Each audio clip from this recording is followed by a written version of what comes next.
responsabilidad de otro tipo. Le quiero ofrecer la palabra, ministra, y nuevamente agradecer que nos esté acompañando.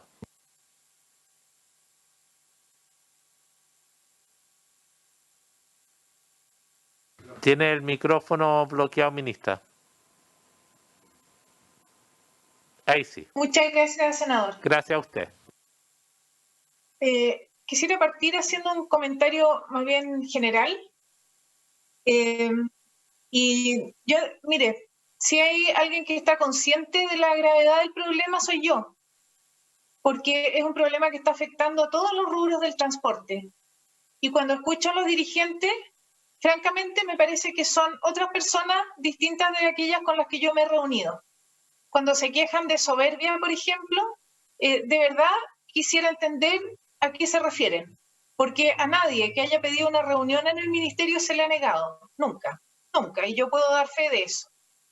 Y nos hemos reunido, hemos avanzado en una serie de cosas, y yo creo que ahora la mejor manera de avanzar es trabajando en conjunto. Entonces, yo entiendo la angustia de los, tanto de los empresarios de taxi como de los conductores. Es el sector completo el que está siendo golpeado. En transporte, posiblemente el único sector que está sobreviviendo en unas condiciones parecidas a las normales es la carga. Todo el resto está realmente, independientemente del tamaño, sufriendo un golpe feroz. Y yo soy la primera en reconocerlo porque lo veo todos los días, en todos los rubros que me tocan. También le pasa lo mismo al transporte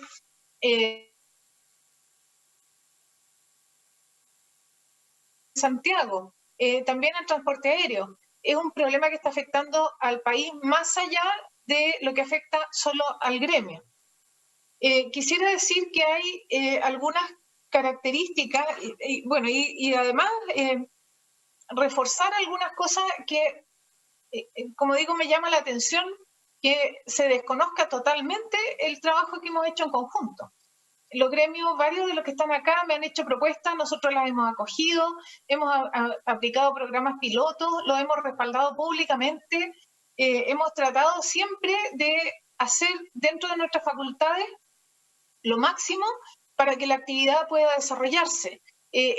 Nosotros mismos, en la crisis del año pasado, fortalecimos el uso de los taxis como alternativa porque los buses no podían funcionar en muchos de los sectores. Por eso tengo que partir diciendo que me llama la atención.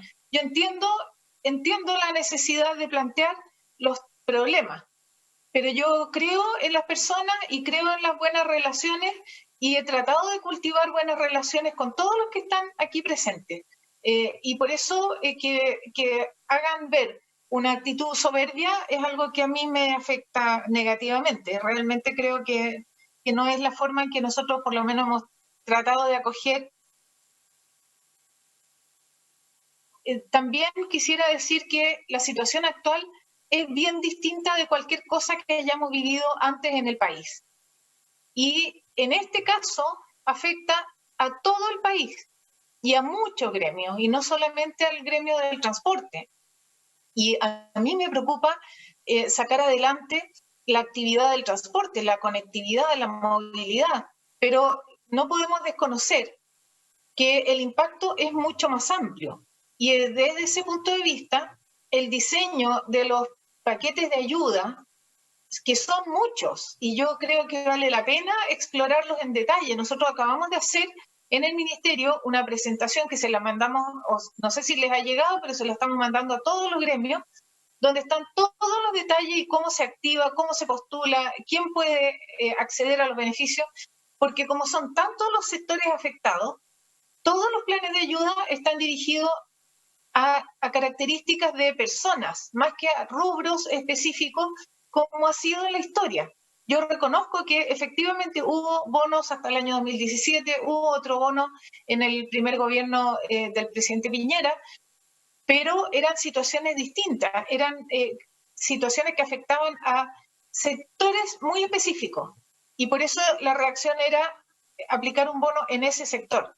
Pero ahora es el país completo y la dificultad es muy grande. Y por eso, independientemente de que yo transmita la preocupación en distintos ámbitos, de ustedes, por ejemplo, o el transporte aéreo, o el transporte interurbano, o cuántos que están siendo duramente afectados, lo que tenemos que buscar son mecanismos que les sirvan transversalmente a este gremio, a este rubro, a esta característica de personas y a otros también, porque eso tiene una probabilidad mayor de ejecutarse como un paquete de ayuda.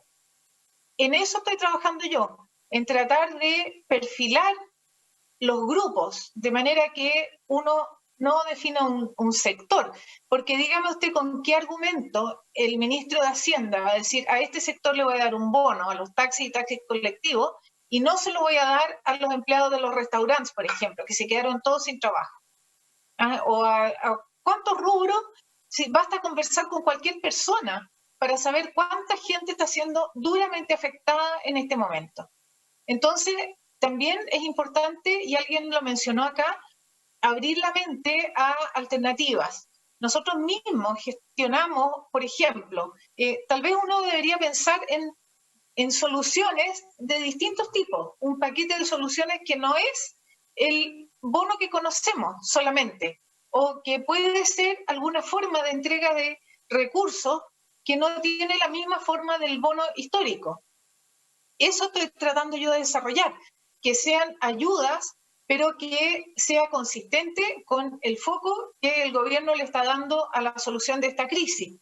Nosotros mismos gestionamos las conversaciones, por ejemplo, con los gerentes de Rappi y Corner Shop, para que una parte de los taxistas pudiera dar servicios de delivery y distribución urbana mientras la crisis dura y no tienen pasajeros, y eso ha ido avanzando bastante bien. También hemos conversado con Cercotec y con Sense. Sense tiene becas que tienen un bono de mantención. Puede juntarse aquí la capacitación de un grupo con un aporte. Y eso es necesario hacerlo. Y a lo mejor es la oportunidad ahora para la modernización tecnológica y empezar a trabajar con ese grupo. Esos son recursos también limitados, entonces no podemos cubrirlos a todos. Pero juntando piezas y partes, sí podremos desarrollar, o con Cercotec, que hace aporte para, por ejemplo, reemplazo de piezas del auto y mantención. En fin, hay distintos mecanismos a través de los cuales uno puede aliviar gastos.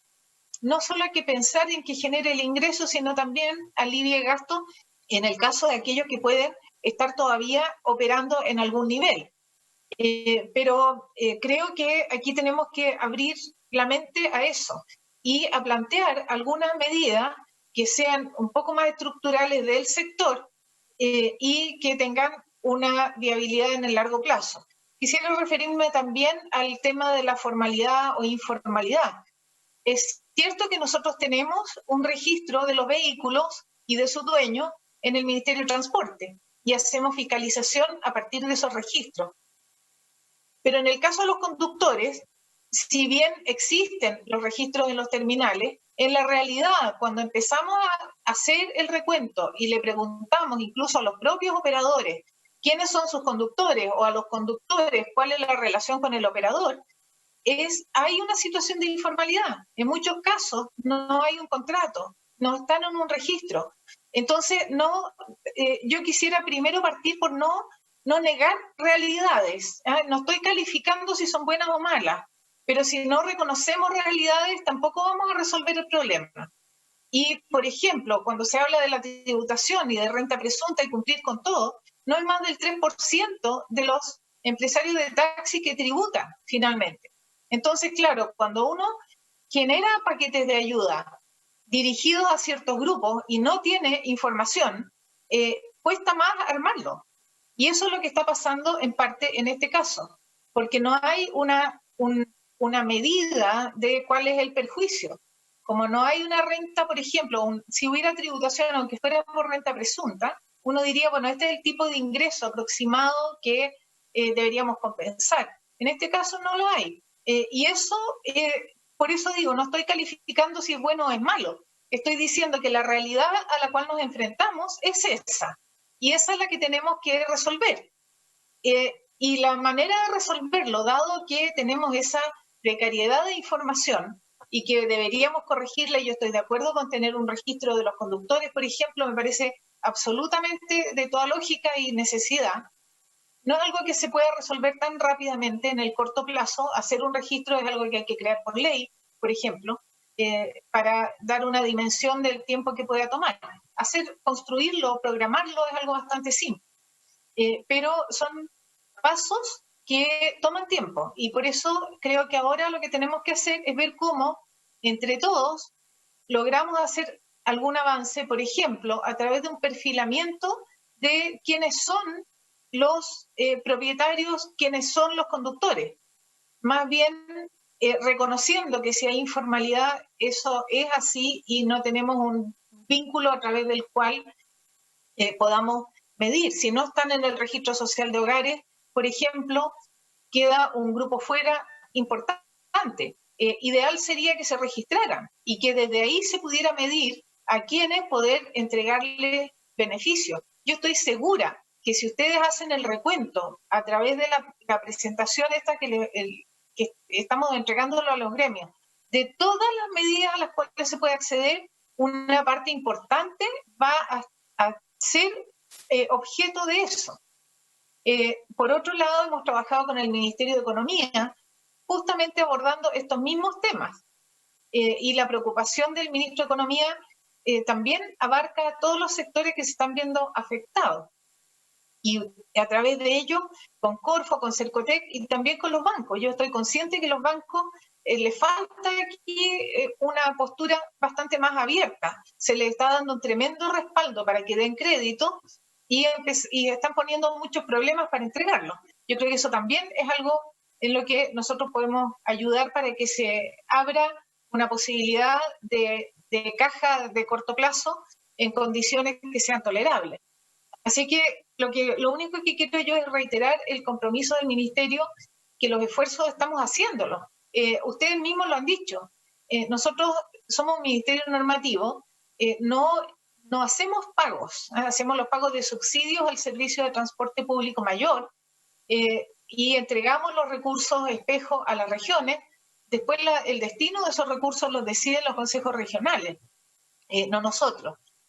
Así que por lo menos yo estoy avanzando en construir una definición de un grupo en el que quepan los taxis, por ejemplo, en todas sus modalidades, de manera que se pueda armar un beneficio dirigido en general a todos aquellos que compartan esas características, porque eso tiene una probabilidad mayor de ocurrir que pedir un bono específico solo para los taxis. Y creo, como digo, que el trabajo conjunto es el mecanismo más real y creo más efectivo para avanzar y las puertas del Ministerio siguen totalmente abiertas y mi disponibilidad completa, y ustedes lo saben así, y aunque no lo reconozcan ahora, pero saben que cada vez que tienen que hablar conmigo, hablan conmigo. Y así que quiero solo reforzar que esa es mi disposición, la de todo el equipo del Ministerio, y que tratemos entre todos de ver cuál es el camino más apropiado. Quiero decir también que no porque que todos los sectores del transporte cumplen un rol. Ustedes cumplen un rol muy fundamental, absolutamente clave. Hay regiones o ciudades como Coyhaique, por ejemplo, donde solo el transporte público es solo colectivo.